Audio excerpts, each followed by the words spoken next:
હાલ લોકડાઉનને લઈને એક દુઃખદ સમાચાર સામે આવી રહ્યા છે। એશિયા કપ ફાઇનલમાં ભારતે પાકિસ્તાનને કારમી હાર આપી હતી। તે જ વખતે પાકિસ્તાન કબજા હેઠળના કાશ્મીર એટલે કે પીઓકેમાં તેના ઇતિહાસના સૌથી મોટો બળવો કરવા માટે તૈયારીઓ ચાલી રહી છે। પીઓકેમાં આવામી જ કાર્યવાહી સમિતિએ જ પાકિસ્તાન કબજા હેઠળના કાશ્મીર એટલે કે પીઓકેમાં મોટા વિરોધ પ્રદર્શનની તૈયારીઓ શરૂ કરી દીધી છે। આ હડતાલને શટર ડાઉન એટલે ચક્કા જામ નામ આપવામાં આવ્યું છે। એવો દાવો કરવામાં આવી રહ્યો છે કે આ હડતાલ અનિશ્ચિત સમય સુધી ચાલી શકે છે। એના કારણે ગભરાયેલી પાકિસ્તાન સરકારે આ પ્રદેશ પીઓકેમાં મોટા પાયે સુરક્ષા દળો તૈનાત કર્યા છે અને આ પ્રદેશમાં ગઈકાલે મોડી રાતથી ઇન્ટરનેટ પણ પર પ્રતિબંધ મૂકવામાં આવ્યો છે।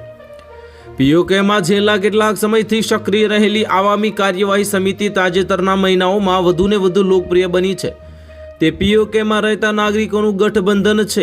આ વ્યક્તિઓએ તેમના બેનર હેઠળ હજારો લોકોને સંગઠિત કર્યા છે, જે દાયકાઓથી ચાલી રહેલા રાજકીય રીતે ઓછું મહત્વ અને આર્થિક ઉપેક્ષા થતી હોવાની પરિસ્થિતિને દુનિયાને બતાવવા માંગે છે।